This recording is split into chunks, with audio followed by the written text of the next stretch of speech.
So hey guys, welcome back to my YouTube channel @nori.bhavya and जय Shri Mahakal to all of you. आज हम जिस topic पर बात करने जा रहे हैं वो ये है कि हम अपने बच्चे को कौन सा डायपर पहनाते हैं और क्या वो डायपर सेफ़ है या फिर नहीं सेफ़ है या उसकी क्या प्रॉब्लम्स हो सकती हैं।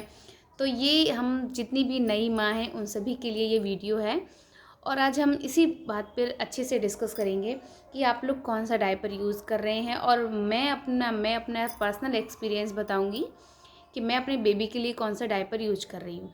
तो फर्स्ट ऑफ़ ऑल मैं बता देती हूँ कि डायपर सारे ही ठीक होते हैं, बस एक चीज़ का हमें ध्यान रखना होता है कि डायपर कितना सॉफ्ट है। अगर इस चीज़ पर हम थोड़ा सा भी ध्यान दें तो मुझे नहीं लगता कि कभी कोई दिक्कत होने वाली है। तो अब मेरा जो एक्सपीरियंस है, मैं हगीज़ इस्तेमाल करती हूँ अपने बेबी के लिए। हगीज़ का जो डायपर आता है ये कंप्लीट कंफर्ट ड्राई पैंट्स, ये सबसे मुझे अभी तक का सबसे बेस्ट यही लगा। इसका सबसे अच्छा पार्ट ये होता है कि डायपर पैंट शेप में है, ये स्ट्रेट नहीं है और इसकी जो लेग्स थाइज आती है ना, ये भी काफ़ी लूज़ होती हैं, मतलब कंफर्टेबल होती हैं। और इसकी सबसे एक और ख़ासियत ये बहुत ही सॉफ्ट होती है। इसमें एक एक्स्ट्रा सीट भी दी होती है, इससे बच्चा अगर पहन के रखा है तो उसको आराम ही मिलेगा इससे।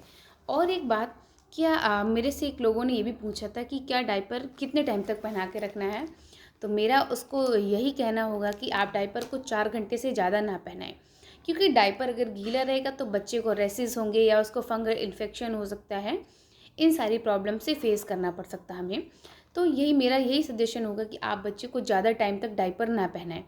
इन केस अगर ऐसा कुछ होता है तो बच्चा भी इरिटेट होता है, तो रात में भी हमें कम से कम 3 बार डायपर बदलना चाहिए। मैं अपनी बेबी का 3 से 4 घंटे में मैं चेंज कर देती हूँ, क्योंकि मुझे लगता है बेबी से ज़्यादा सॉफ्ट कुछ भी नहीं है।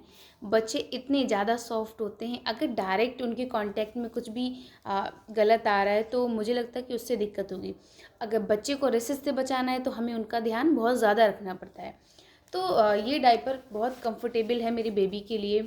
मैंने डायपर और भी ट्राई किए थे, बम टम का भी ट्राई किया पर वो उतना कंफर्टेबल नहीं था, और ब्रांड्स भी थी पर मुझे उतना कंफर्टेबल नहीं लगा। सॉफ्टनेस में थोड़ी सी प्रॉब्लम आ रही थी मेरे सामने। फिर मैंने वो मोमी पोको पैंट्स का मैंने क्रिस क्रॉस वाला लिया, वो भी ठीक था, मुझे एवरेज लगा, पर मुझे बेस्ट जो लगा वो यही है, हगीज़ का मुझे सबसे बेस्ट लगा। तो मेरा सजेशन आप लोगों के लिए यही है, हमेशा कंफर्टेबल चीज़ ही अपने बच्चे के लिए।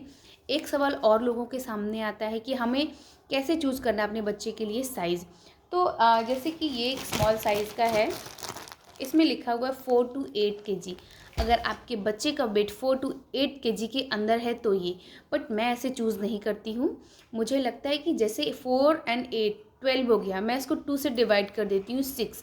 इन केस बच्चे का वेट 6 के अबव जा रहा है तो मैं मीडियम साइज़ ही उसको लूँगी। इसलिए आप हमेशा एवरेज को लेकर चलें।